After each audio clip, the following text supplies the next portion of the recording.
भारत में रहने वाला हर बच्चा रामायण की कहानी जानता है। सभी जानते हैं कि अपनी पत्नी सीता को बचाने के लिए भगवान राम ने लंका में जाकर रावण का वध किया और सीता को वापस लेकर अयोध्या लौट आए। लेकिन कम ही लोग जानते हैं कि रावण के मरने के बाद उसकी पत्नी मंदोदरी का क्या हुआ था।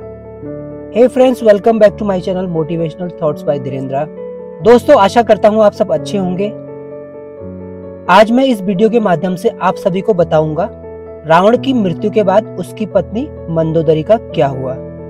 कहानी शुरू करने से पहले आप सभी से मेरा रिक्वेस्ट है, जो भी मेरे चैनल में नए हैं मेरे चैनल को सब्सक्राइब करें और बेल आइकन को प्रेस करें, जिससे भविष्य में आपको इसी तरह की मोटिवेशनल फैक्ट व अन्य जानकारी समय समय पर मिलती रहेगी।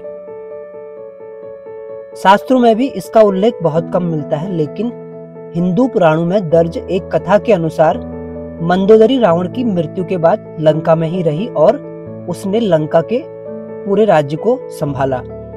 कैसे संभाला? राजपाट। पुराणों के अनुसार भगवान राम ने जब युद्ध के मैदान में रावण पर विजय प्राप्त कर ली और उसे मार गिराया, तब युद्ध समाप्त हुआ और उसके बाद लंका की महारानी मंदोदरी युद्ध स्थल पर आ गई और वहीं जब पति और पुत्रों को मृत पाया तो वह विलाप करने लगी।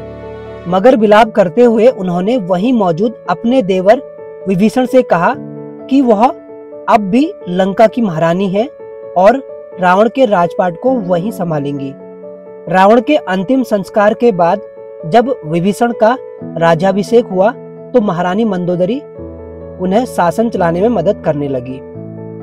भारत में मंदोदरी का ससुराल।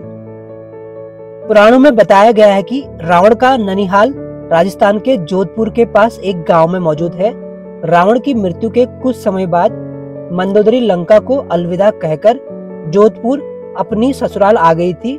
यहाँ रावण का एक मंदिर भी है जो कहा जाता है कि मंदोदरी ने ही उसे बनवाया था और तब से यहाँ रावण की पूजा भी की जाती है।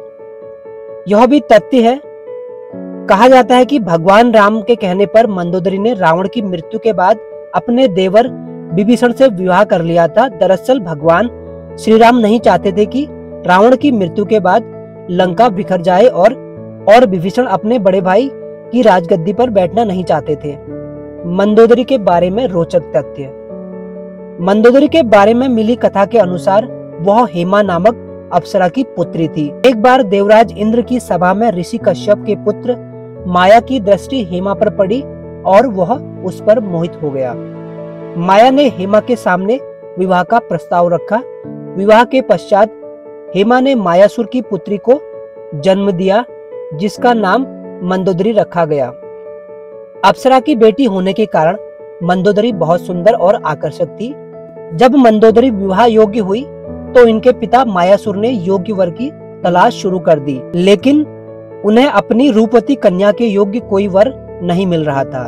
इस दौरान मायासुर ने रावण से अपनी पुत्री का विवाह करने की बात सोची और रावण के सामने मंदोदरी से विवाह का प्रस्ताव रखा। मायासुर ने मंदोदरी को रावण से मिलाया। रावण की नजर जैसी ही मंदोदरी पर गई, वह मोहित हो गया और झट से विवाह का प्रस्ताव स्वीकार कर लिया। रावण ने मंदोदरी को वचन दिया कि केवल मंदोदरी ही उनकी प्रमुख पत्नी और लंका की महारानी होगी। एक कथा यह भी है कि रावण की मृत्यु एक खास बाण से हुई थी। इस बाण की जानकारी मंदोदरी ने ही हनुमान को दी थी। दोस्तों, आशा करता हूँ दी गई जानकारी आपको पसंद आई होगी। अपनी राय कमेंट सेक्शन पर दें। आज के लिए इतना ही। Thank you so much for watching me. See you soon.